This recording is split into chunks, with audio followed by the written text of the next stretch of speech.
The Mastery of Destiny by Jamesallen. Chapter 3. Cause and Effect in Human Conduct. It is an axiom with the scientists that every effect is related to a cause. Apply this to the realm of human conduct, and there is revealed the principle of justice. Every scientist knows, and all men believe, that perfect harmony prevails throughout every portion of the physical universe, from the speck of dust to the greatest sun. Everywhere there is exquisite adjustment. In the sidereal universe, with its millions of suns rolling majestically through space and carrying with them their respective systems of revolving planets, its vast nebula, its sea of meteors, and its vast army of comets, traveling through illimitable space with inconceivable velocity, perfect order prevails. And again, in the natural world, with its multitudinous aspects of life, and its infinite variety of forms, there are the clearly defined limits of specific laws, through the operation of which all confusion is avoided, and unity and harmony eternally obtain. If this universal harmony could be arbitrarily broken, even in one small particular, the universe would cease to be. There could be no cosmos, but only universal chaos.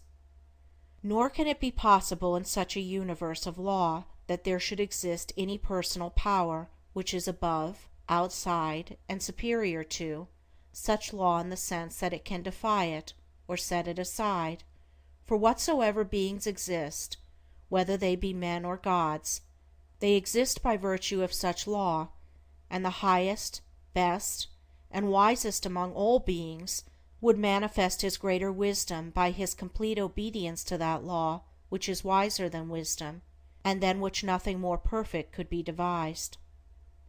All things, whether visible or invisible, are subservient to, and fall within the scope of, this infinite and eternal law of causation. As all things seen obey it, so all things unseen, the thoughts and deeds of men, whether secret or open, cannot escape it. Do right, it recompenseth. Do wrong, the equal retribution must be made. Perfect justice upholds the universe.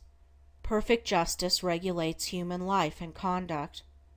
All the varying conditions of life, as they obtain in the world today, are the result of this law reacting on human conduct.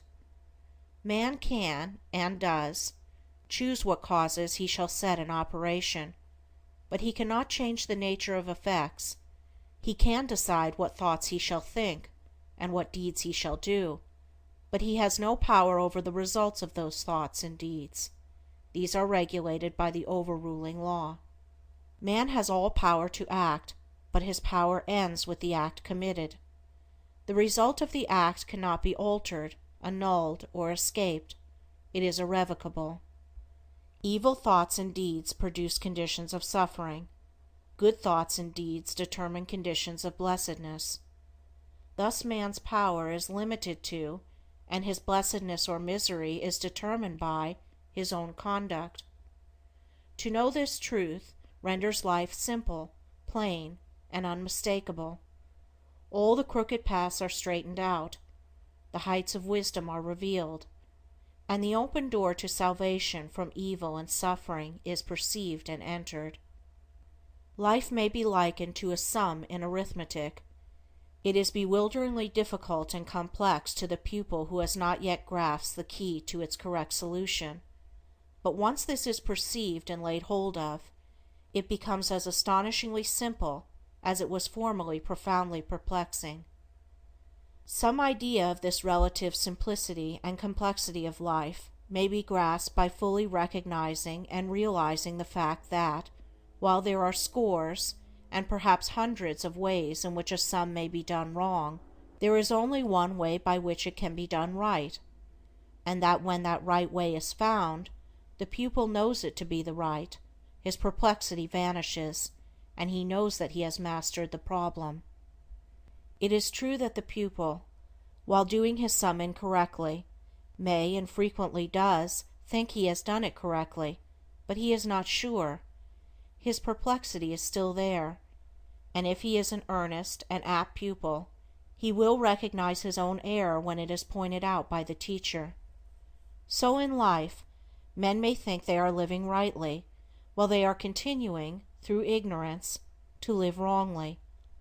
But the presence of doubt, perplexity, and unhappiness are sure inclinations that the right way has not yet been found. There are foolish and careless pupils who would like to pass a sum as correct before they have acquired a true knowledge of figures, but the eye and skill of the teacher quickly detect and expose the fallacy. So in life there can be no falsifying of results. The eye of the great law reveals and exposes.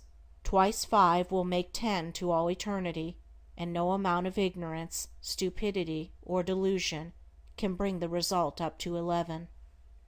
If one looks superficially at a piece of cloth, he sees it as a piece of cloth, but if he goes further and inquires into its manufacture, and examines it closely and attentively, he sees that it is composed of a combination of individual threads, and that, while all the threads are interdependent, each thread pursues its own way throughout, never becoming confused with its sister thread.